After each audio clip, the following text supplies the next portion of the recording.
wellness is like a if there's time and it's not prioritized. And I think that's a shame because we could probably do a lot better for our patients and ourselves if that was more of a not just absence of disease, but like living wholeheartedly and prioritizing being well with rest and sleep and all the things.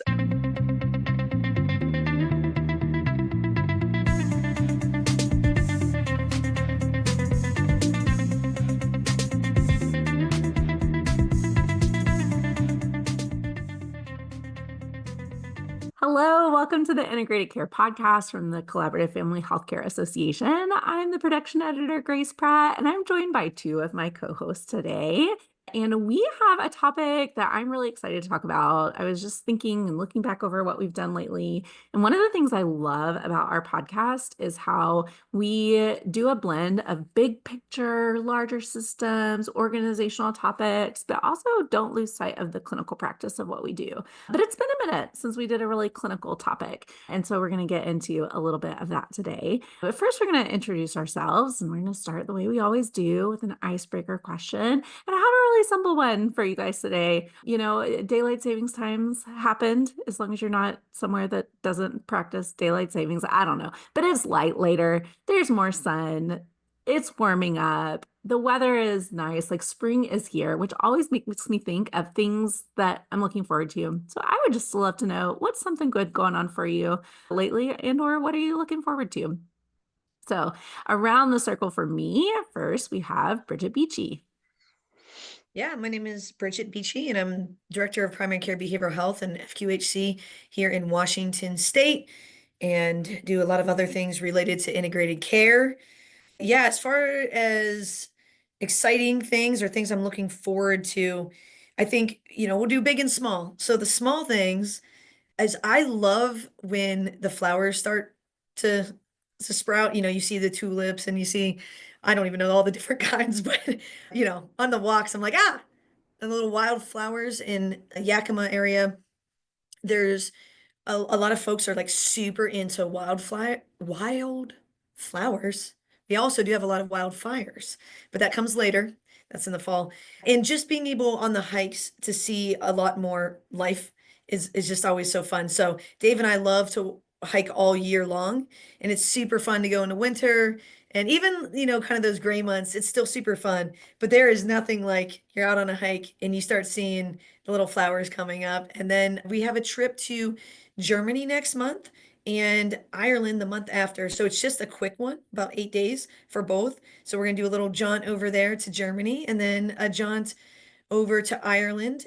And yeah, super looking forward to that. I love that. Yeah, those little, like, when it's just been dark and cold and wintry and the little first ones start to Yeah. peek through.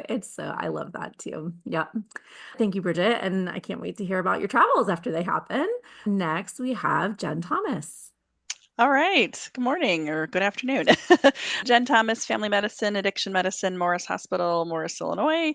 I'm going to just be boring and also steal Bridget's too. Spring and flowers. I love the green coming back. There's nothing like driving and you just kind of catch those glimpses of like green buds on the bushes and trees that it just like warms your heart.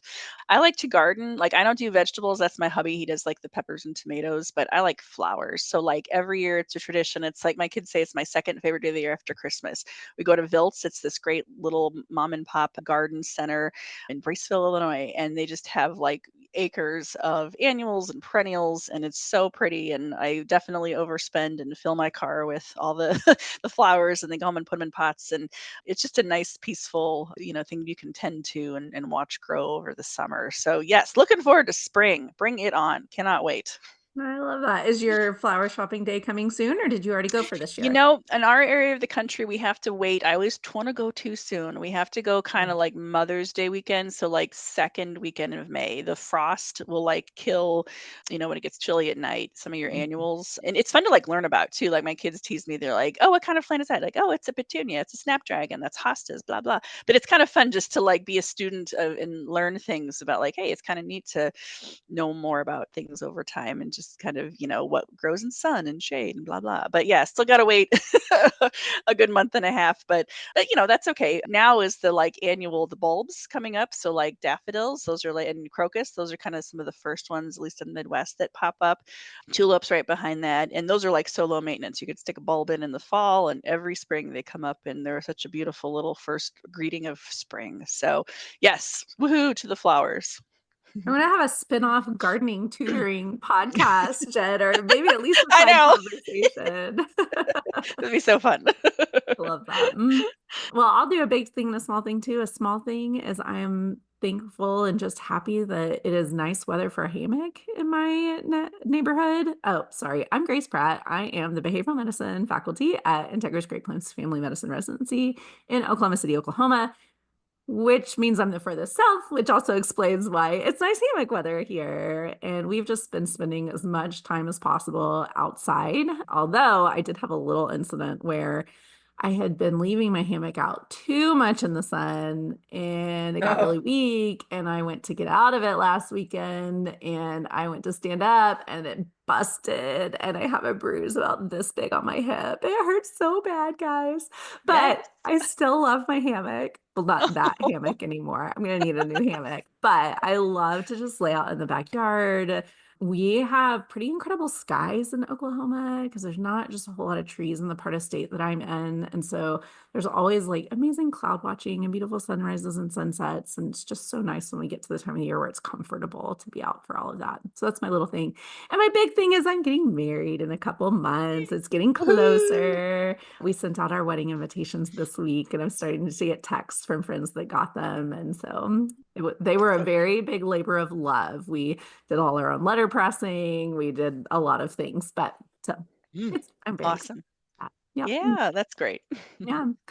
Well, this would typically be where we would put in the news and notes part of the conversation. But as we learned just before we started recording, Neftali is in Spain. And so I don't know if we'll retroactively have a bit of editing to have some news and notes here, but my guess is that we're moving forward. Do either of you have anything you would know of that you want to promote or say that's going on?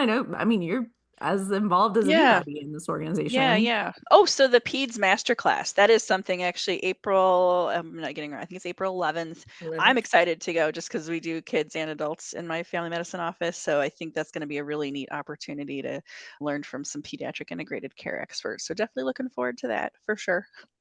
Love that. Anything for me, Bridget? Well, I guess nothing that's not completely self-serving. Dave has his, but it's through CFHA, so I think we're fine here. I Yeah, think it's yeah. So Oh, yeah. yeah, Dave is on his next opening of the Power of One, which is a single session Mhm. course. Well, I don't presentation slash some follow-up coaching things. So it's really cool. His Power of One course, and Mhm. then we're right smack in the middle of our lab. We have number 4 of 8 happening tomorrow. And then we'll do another PCBH lab in the fall. So people can still get signed up now and reserve their place for the fall. So you can just check that out if anyone's interested in PCBH implementation lab. Nice. Thank you both. I think that's just a good example of all the mini sampling of things that CFHA has going on. So, okay, so for our topic today, I would, like I said at the top of the show, I hope, do a really nice job of going back and forth between big picture topics, thinking about, broader systems and implementation and organization, but not losing sight of the clinical work that we do. And along the lines of warmer days and nice weather outside and just change and new beginnings of spring, it got me thinking about the ways that we think about wellness with our patients and how we promote like well-being and healthy habits and behaviors and all of the different ways that that can look in integrated care, because we end up talking a lot about our sick patients. We talk a lot about our patients who have a lot of problems. And sometimes we get very focused on those forefront medical problems, although even those aren't without, behavioral things that people can do or ways they can improve their health. So I wanted to talk about, well-being and how we're thinking about that. So just throwing that out broadly, when I said that earlier, Bridget got a little excited. I know this is something that's important to both of you. I wonder what that brings up for you as we're getting started. What's your thoughts on this? I am interested, Jen, to see what you think as Yeah. a PCP, just kind of from your, Yeah. you know, our Yeah. yeah, from your Yeah. lens. I guess I don't mean to start us off cynical, but PCP wise, not enough because in I don't know, speak for myself, medical training, I feel like it is a lot of diagnosis driven pathologized stuff that oh yeah, wellness is like a if there's time and it's not prioritized. And I think that's a shame because we could probably do a lot better for our patients and ourselves if that was more of a not just absence of disease, but like living wholeheartedly and prioritizing being well with rest and sleep and all the things. So yeah, I mean, officially training wise, there was very little of that for me, honestly. Like you're because you only have so many years in med school or residency, so it's like you better know how to treat diabetes and if you're FP deliver babies and all the things that you may not even use when you're done. So no, I guess I'm excited to hear from you guys of like how do you from the behavioral health training background lens weave that into integrated care because that's something I need to probably learn up on. So Yeah, yeah. it's hard to know the difference of if people come from a different modality or different training, but basically spending most of my time from an acceptance commitment therapist lens, I'm constantly thinking about values. And that term kind of gets kind of conflated sometimes with like values and moral, like values and morals or ethics. Not that morals and ethics aren't important, and that very well could be a value, but a value is just a fancy way of saying who and what is important to you. And so always starting from this perspective of who and what is important to you, which is another reason why I'm so obsessed with the contextual interview, is because when you do the contextual interview, you're listening for a person's love, work, play. So I've said it probably a million times, and say it again, that if you do a CI correctly, it's a values clarification exercise. And so it's basically how you supercharge all of your SMART goals is that they are deeply rooted in the person's core values. And again, that an easier definition is rooted in who and what is important to them. So I spend copious amounts of time only kind of thinking about a person's well-being. So when I'm working with patients, I'm always on the prowl for like just scanning and scanning and scanning for anything that moves a person a little bit more in that direction. So if it is going outside, whether it is going for a walk, whether it is gardening or planting something or taking their kids to baseball practice, or when they do take their kids to baseball practice, maybe there's a place that they can walk, or maybe there's a friend that they can spend some time with. So that's, I guess, at the forefront of my mind at all times, I think. And it does, I found, and I'm not trying to throw shade. I guess I am a little bit. One of the things that I get a little bit internally frustrated, not overly, but that so many people will wait till the springtime to do these behaviors because all of these things are things, well, not garden specific gardening, but most of these things are things you can do before the weather gets good. And so that's a challenge. And, I try to meet people where they are, see what's feasible, but that is an internal challenge I have. I'm like, we don't have to wait for it to get nice to go take care of ourselves. Yeah. Well, and that don't have to wait for it to get nice is not just about the weather too, right? Like I think there's a big mindset shift that happens when we do start to think about well-being as what you said earlier, Jen, not just the absence of disease, but your quality of life and the meaning that you're making and what makes life worth living, all of those values that you're talking about because we fall in that trap. Even those of us that have this training, even those of us that are the experts, we fall in this trap of thinking, oh, well, when this thing changes, then I'll be able to do that. Or, one day, future me has it all together, guys. She sleeps, 8 hours a night. She has plenty of vegetables in her diet. She does yoga every day. Like she's got it all together. But like so many things have to happen between here and there. We just think it has to be like this all or nothing future perfect thing. Or so many of our patients that we talk to that I talk to are like, well, when this part of my health gets better, or when all my chronic pain is resolved, or when I'm not dealing with this fatigue anymore. And Unfortunately, and one of the ways that ACT has been so practice changing for me and life changing is moving away from that. Okay, well, we're not going to just wait till the weather gets better. We can't wait till this is gone, because many of the problems that we face in our life are not going to ever be totally resolved. And there's a grieving process. I think, especially for our patients with chronic illness, there's a grieving Mhm. process with that. But when we can move our focus away from just all the things that are wrong, then so many possibilities open up.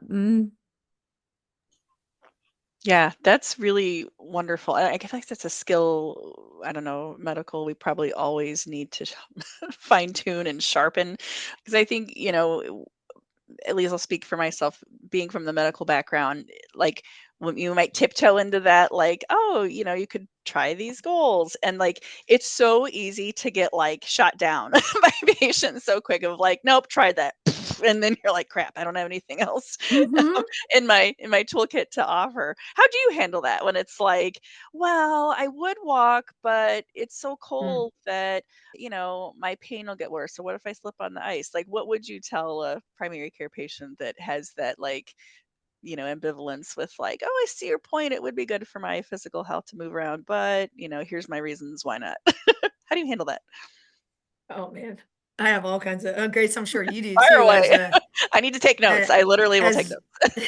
as a behavioral scientist, I always say that, and this is what I tell our residents all of the time, that the more kind of, again, I say this with fun and lightness and happiness in my heart for all the patients that have given me the honor of working with them.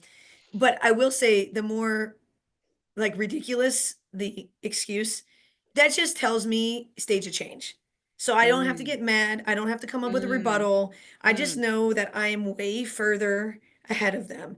So if it's Mhm. like, yeah, like I might slip on the ice and like you look outside and say it's 40 degrees and you haven't had ice in 3 weeks. And you're like, well, but we haven't had ice in almost a month.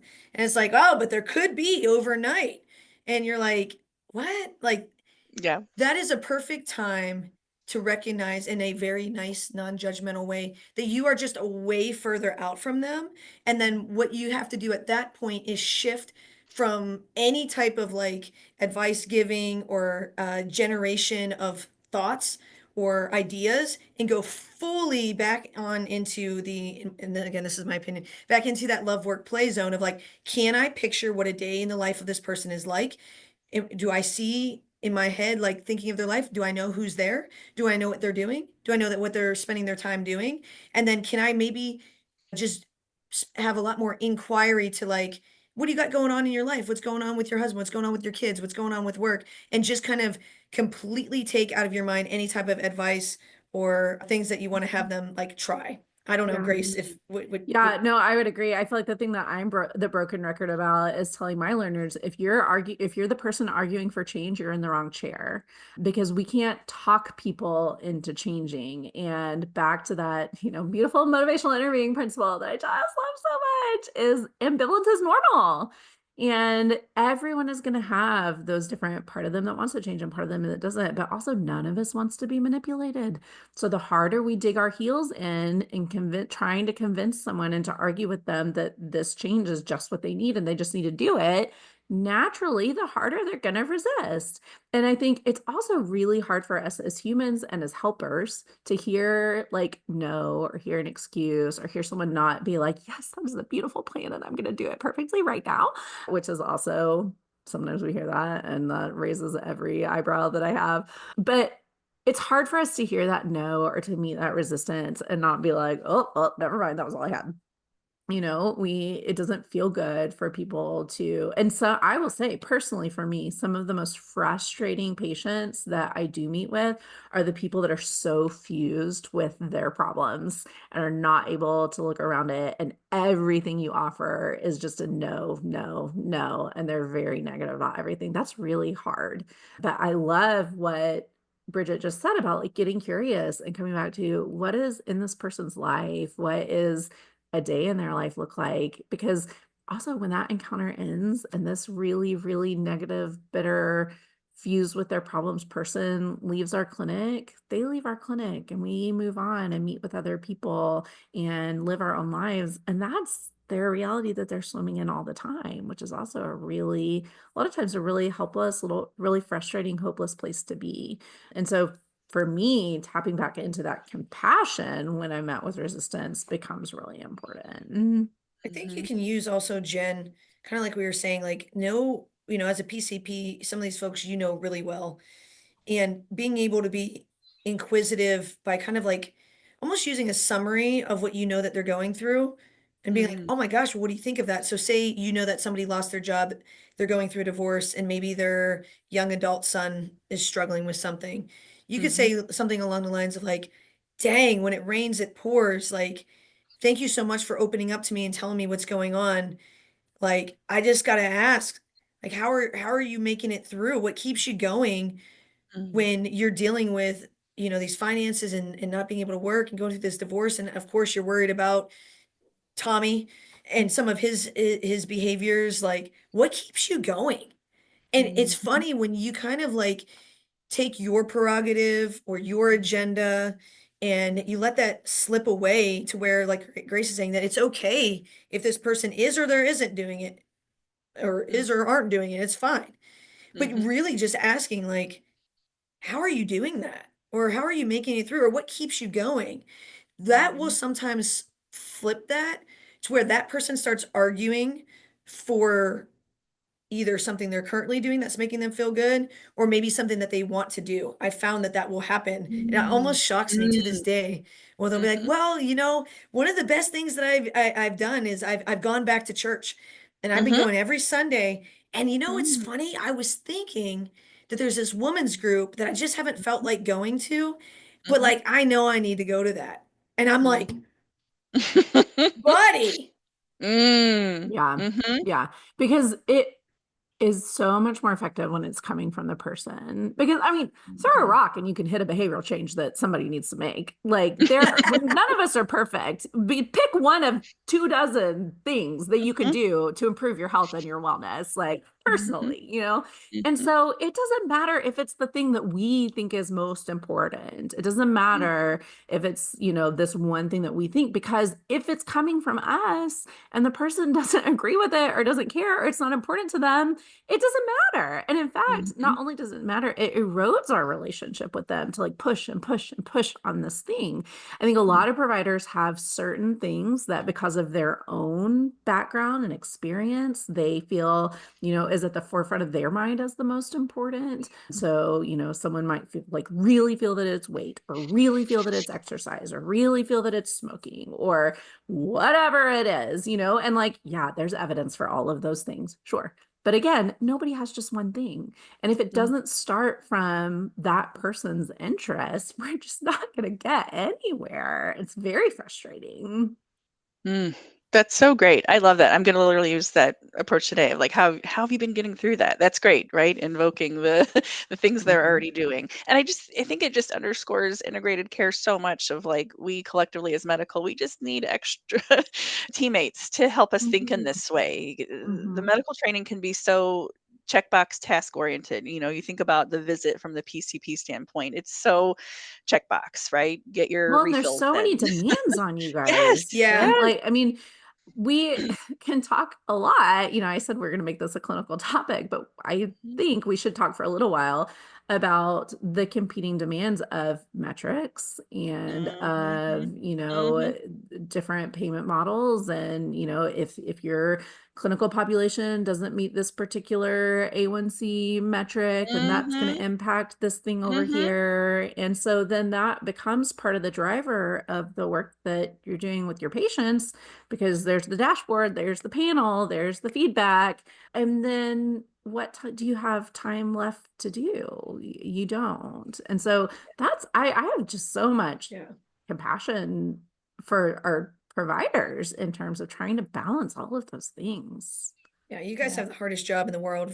I'm convinced of that, from all the shadowing that I do for the residency, and then also sometimes with faculty or core clinicians who want some extra support on time management or whatever.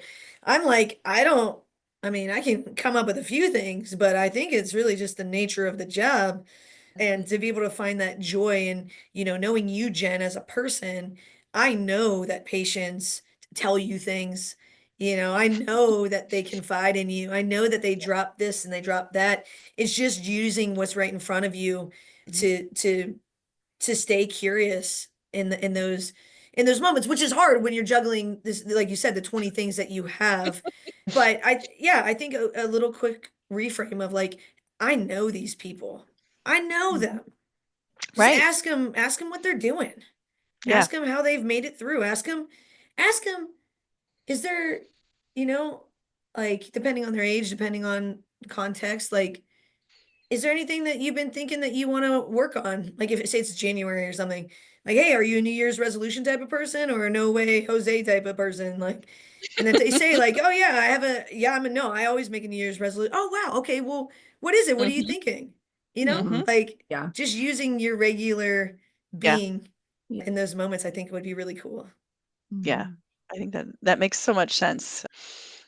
Yeah, I agree, and I could have a whole crab bitch fest about metrics, and some of that data just gets recycled back to the provider and just makes them feel even less motivated because then Yeah. it's like we're not meeting the mark, right? So it's like you try Mhm. to meet this mark of A1Cs and patient satisfaction, and you do your damnedest, and it's still not good enough, and then you're just like, screw it, like I quit. Like Mhm. I mean, we're a pretty bleak bunch, I would say, collectively as medical. I just got back from a wellness conference, AAFP, and it was wonderful, but also a tinge of like bitter because it's like you go to this beautiful resort in this safe space and you talk about one of the sessions was the science of slow, and it was amazing. We did some meditation, and the speaker had all these great, stats about how we need to slow down as clinicians, and you were like, yeah, yeah, woo, and standing ovation. And then it's like now you go back to the real world where it's like, okay, you got a patient every 15 minutes and RVUs. And it's like, it can feel hard to keep hope of like, and I think what I'm talking about here is like systems change, big picture changes of like what's valued in medical and where do you start? Because, you can be rah rah with some teammates that think that, yes, that's a value we should have in healthcare and primary care to slow down, spend more time, be curious, but then it's like, how do you convince the higher ups? How do you convince payers that maybe it's not the quantity, maybe there should be more quality. I don't know, it's a big old thing, to a tide Yeah. you feel like you just try to swim against, and sometimes it's hard to keep energy to even push for And that.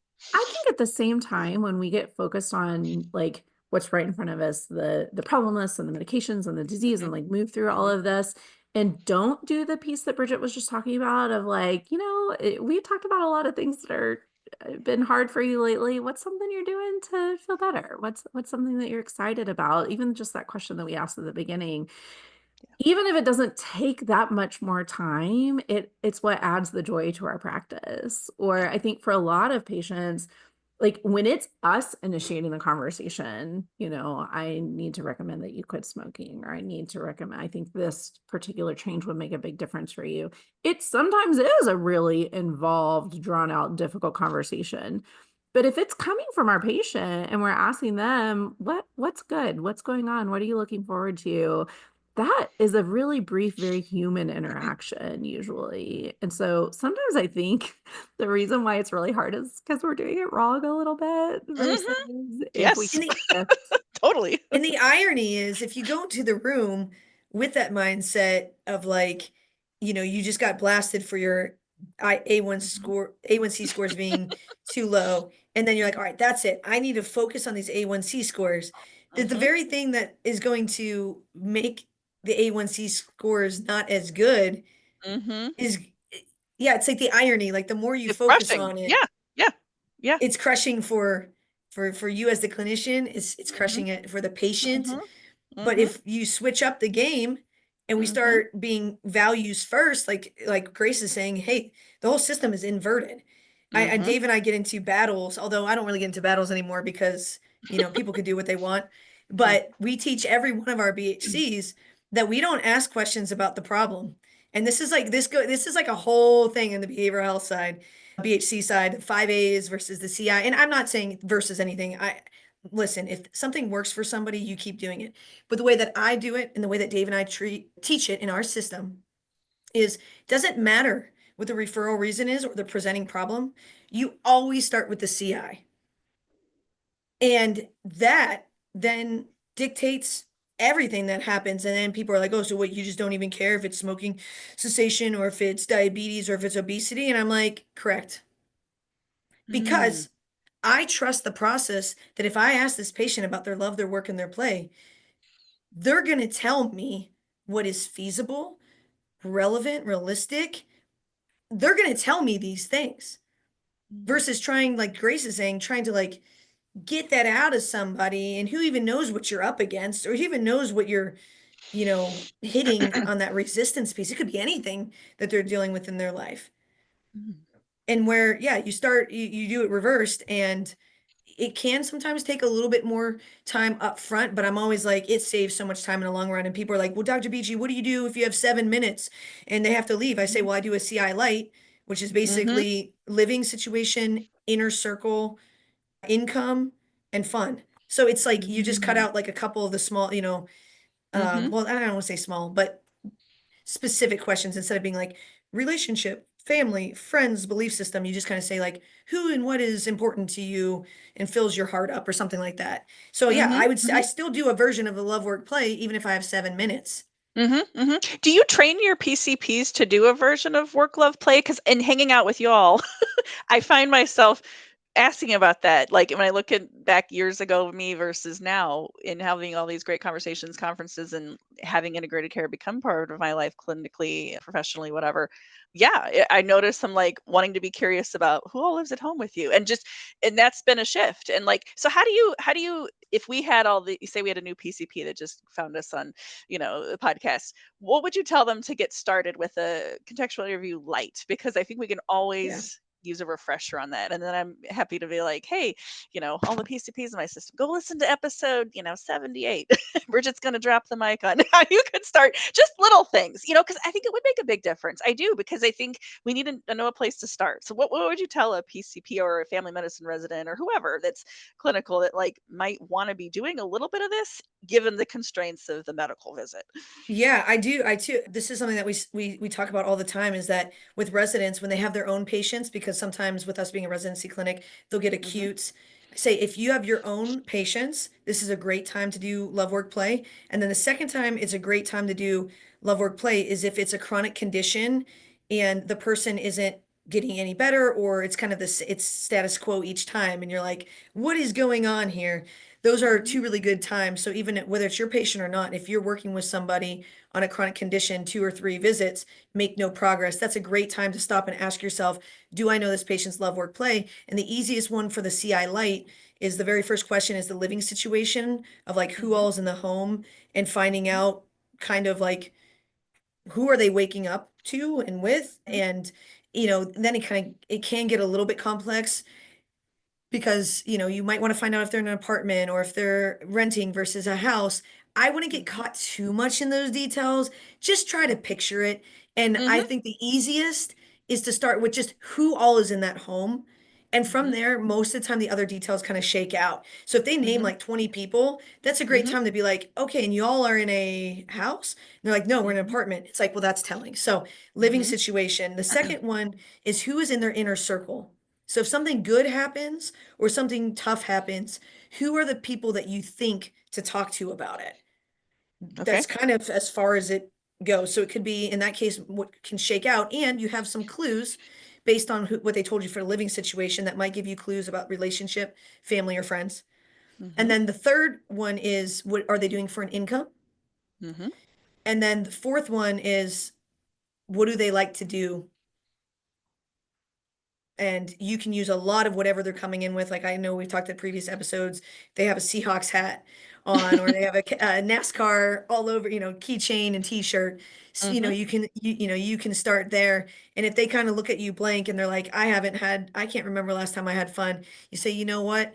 Or I don't like anything. It's like, yeah, it's probably been a hot second. Heck, you might have to go back to childhood to see, were you a sports kid? Were you a craft kid? Were you a music kid? And sometimes that will be enough to crack it. So that's the CI light: living Yeah. situation, inner circle, income, and what they like.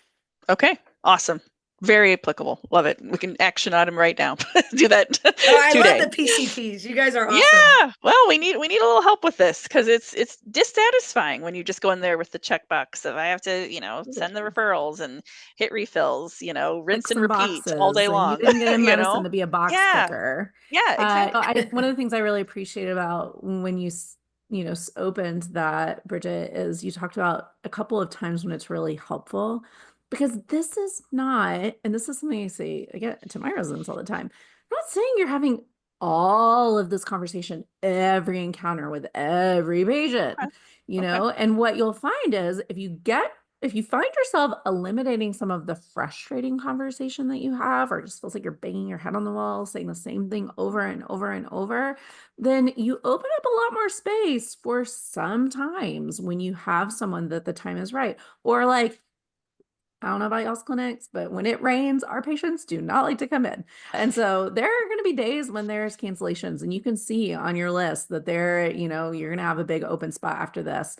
That might be a Mhm. good time to spend a couple more minutes with this patient, knowing that you won't Mm, get behind asking these kinds of Mhm. questions, filling out your Mhm. understanding of them.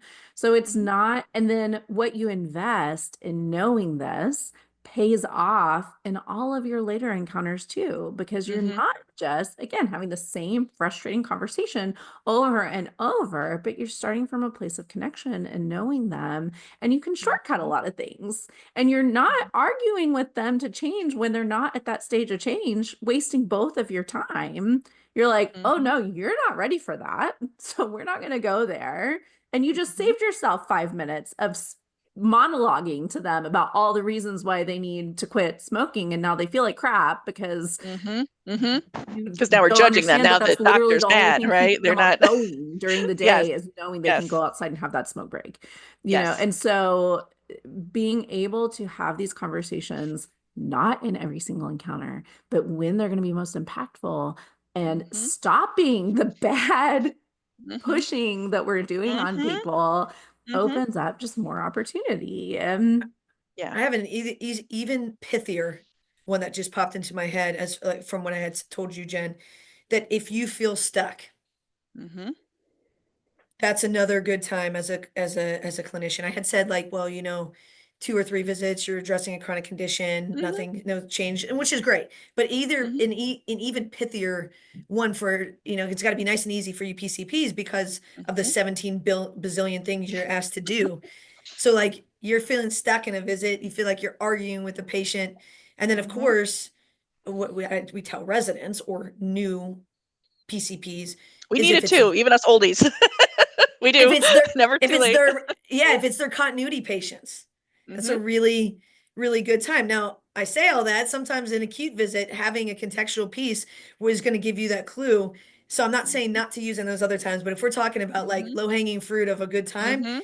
Mhm. continuity patients and when you're stuck, those are two Mhm. great times to be like, and I use this actually as a behaviorally trained clinician. If I'm working with somebody and maybe working for a while or worked with them for a long time, they show back up on my schedule and I thought I remembered, Mhm. but then I'm Mhm. realizing I'm kind of confused as to what's happening and why they're responding the way they are. That's Mhm. normally a signal for me that I Mhm. need to go and ask myself, do I know their love, their work, and their play? And if I don't, like Grace is saying, using a little bit of that investment at that visit right then and there is going to save me in subsequent visits. I Yeah. love the way you Mm. said that, Grace, the queen Mhm. of summaries. You're just, it's, it's, So spot on. it's so good. Yeah, what I love about our conversation is I said, let's talk about like health promoting behaviors. And we haven't talked about diets that people need to do. We haven't talked about the 5 A's. We haven't talked Mhm. about, walking Mhm. plans, because none of that content, Matt, we all know all of those things. We know Mhm. all of those things. We know sleep hygiene, in Mhm. my sleep, I could give you 5 sleep hygiene tips. Mhm. And the tricky thing is, our patients have heard it too. They Mhm. don't need us to Mhm. tell them a lot of times. They Mhm. don't, people who smoke don't need us to tell them that smoking is bad for them. They hear it from the children like mine who are like, oh, something smells bad out here. What's going on? Mhm. They Mhm. know, we all know, but Mhm. getting from where we know Oh, hello, Bowser. I'm sorry. My cat has to make an appearance. Getting from where we know that we are to actually doing it are two different things. And our Mhm. conversation very rarely looks like here's a specific content of a behavior change. And more often looks, and sometimes it does. Sometimes it looks like here's some information on sleep. Here's some information on a particular diet for this condition that you've just been diagnosed with. Or here's some information on whatever it is. Sometimes it is that, but 95% of the conversation is okay, now you have the information, but Mhm. what is it going to look like to help facilitate you implementing it? Yeah. Yeah, Mm. when you take that approach, sometimes patients will tell you like what they've been doing, and then it's a really good opportunity for you to like make some tweaks of psychoeducation and say like, "Oh my gosh, I love that you're doing X, Y, and Z. Ooh, I was just thinking because I was reading the other day about this that there's this one thing that I learned about sleep hygiene, or this is one thing I learned about smoking, or this one thing I learned. Is it okay if I share it with you because I like either forgot about it and relearned it, or I just thought it was really Mhm. cool. And I think it'd be Mhm. super applicable to your situation. When you Mhm. do it like, oh my gosh, I learned this thing, like, and you're humble, and then you're saying, and you're demonstrating to them, like, I think this would be cool for your situation. People are so much more likely to be like, oh, well, yeah, sure. Versus coming in and then us saying, hey, you need to do X, Y, or Z, where it's like, yeah, no, no, no, no shit. Like, I know I need to do that, but I'm not Mhm. ready. So I don't know. Yep, No, it's totally. much less about us talking down to people and lecturing at them and being the expert, and much more about being a coach. Which I Mhm. do think is something that we as behaviorally trained people get a lot more information on than physicians, of taking Mhm. that stance and not being the Mhm. expert necessarily. Mhm. But it's, a role that we all can take up. Yeah. You guys have last thoughts about this conversation before we wrap it up? I feel like this is another one that I'm gonna point my interns towards and say, go. I think it's the second edition now of motivational interviewing in healthcare, year Mm. 2022. I would definitely check that out. I just got it on audiobook and I'm re-listening because I had read it, the first edition, and it's like 4 healthcare settings. So now I'm Mm. re-listening to it, and it's so good. It's stuff that you can never hear it enough. You can never Mhm. hear it enough because I'm on here saying all this stuff. And Right. yeah, sometimes I'm in the middle of a visit and I'm like in a metaphorical pissing contest with a patient. And Mhm. it's like, Mhm. or, Mhm. like why? Like why? Mhm. Like not Mhm. to do that. So, we're Yeah. human, we're fallible creatures, and Yes. you could just never hear some of this stuff enough. So, but that's a really great resource to go to. I love All right. that. I always, every single time I teach motivational interviewing, I say, man, I could be doing better at this. I need the Right? refresher. It's so simple. Mm. Rule, darn, reasons for change, roll with resistance, all the things we know.